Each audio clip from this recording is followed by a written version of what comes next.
o diagnóstico no adulto. Você pode comentar um pouquinho sobre como que é, assim, se descobrir autista aos 30 anos, aos 40 anos, né? Como aos a gente 25 anos. Os casos, você citou as idades das pessoas que eu havia falado. Como a gente tem visto na TV, muitos artistas falando sobre isso, né, Leide? Falando sobre o diagnóstico e o sofrimento que foi ter a sua infância, adolescência marcado pelo transtorno e sem nenhum suporte, sem nenhum cuidado. Sem ser compreendido ou compreendida, né?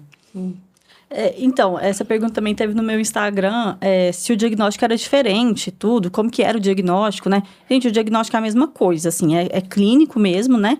Tem alguns testes que às vezes neuropsicólogo faz e tudo, mas na parte psiquiátrica é clínico mesmo, só que os sintomas têm que ter começado na infância, né? Então, assim, se foi uma criança completamente do desenvolvimento esperado, e aí na vida adulta ficou com a comunicação mais restrita, ou esse tipo de coisa, aí já não entra, tá?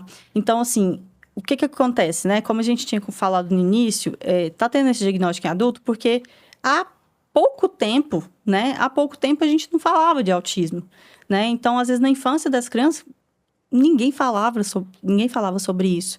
Por isso que está acontecendo esses diagnósticos tardios, né? Porque é um diagnóstico que não deveria ser feito agora. Mas é digamos, uma faixa etária que ainda vai ter essas questões, né?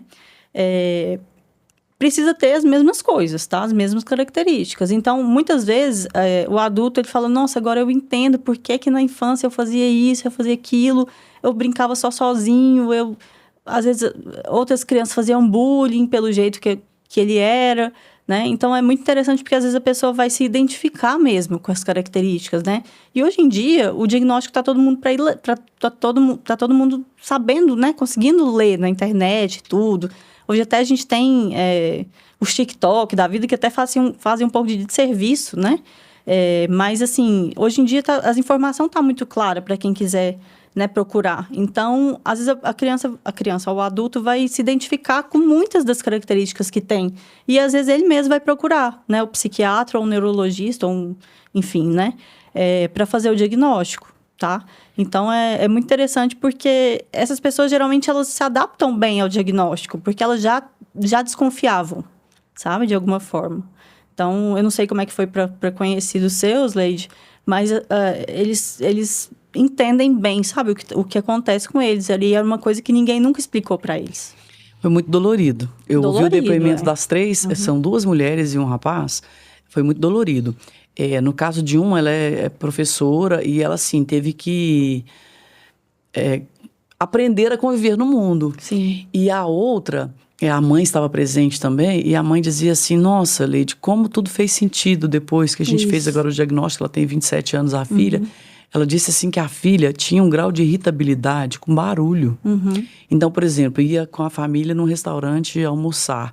Aí um carro passava lá de fora e buzinava. Diz que a filha começava a chorar copiosamente e se debatia. E todo mundo entendia como birra.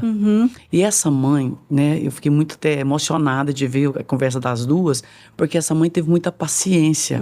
Muita paciência mesmo. Agora, você pensa a pessoa que não tem paciência e pensa que a filha, às vezes, de personalidade forte, está fazendo birra. Porque tem casos de birra também. Mas no caso dela, não. E essa menina hoje é professora também, professora de línguas, é extremamente funcional, extremamente inteligente. Então, assim, que bom que teve o acolhimento, mas o diagnóstico só foi feito agora nela com 27 anos. E hoje ela toma, assim, uns ansiolíticos, umas coisinhas para controlar o humor dela, porque fica desregulado. Sim. E no caso dessa professora, o casamento dela foi afetado, muito afetado, né? Inclusive, o casamento se desfez porque, assim, as dores, as coisas, as questões todas do autismo que ela não compreendia e não era compreendida nem pela família. Agora, teve um fato muito interessante, que eu compartilho com vocês aqui, de um colega, um rapaz dos seus 22, 23 anos, e a gente mineiro às vezes tem a mania de tocar nas pessoas. Você vai conversar, você toca a pessoa. E eu já víamos um tempo estudando juntos, tal, e um dia eu fui tocar, ele deu um pulo. Eu fiz assim, né, fulano? E ele deu um pulo, e ele viu o meu susto. E ele veio me pedir desculpas e falou, Leide, eu sou autista. Eu fiquei muito emocionada, porque ele se colocou numa situação de vulnerabilidade para mim. Aí ficamos, assim, os melhores amigos depois. Talvez até por esse fato. Porque, assim, eu olhei, falei, nossa, me desculpa. E ele, Leide, não preocupa, é porque eu sou assim e tal. E depois ele que vinha me tocar. E sempre eu respeitava. Eles que vinham, assim, sempre dar um abraço. Mas eu fico pensando, eu estou tratando aqui de situações banais. Eu fico pensando no dia a dia da pessoa, o tanto que isso é complicado. Esse assunto que a gente está tratando aqui, eu adorei a pauta que o Leandro sugeriu, porque está presente no nosso dia a dia toda hora.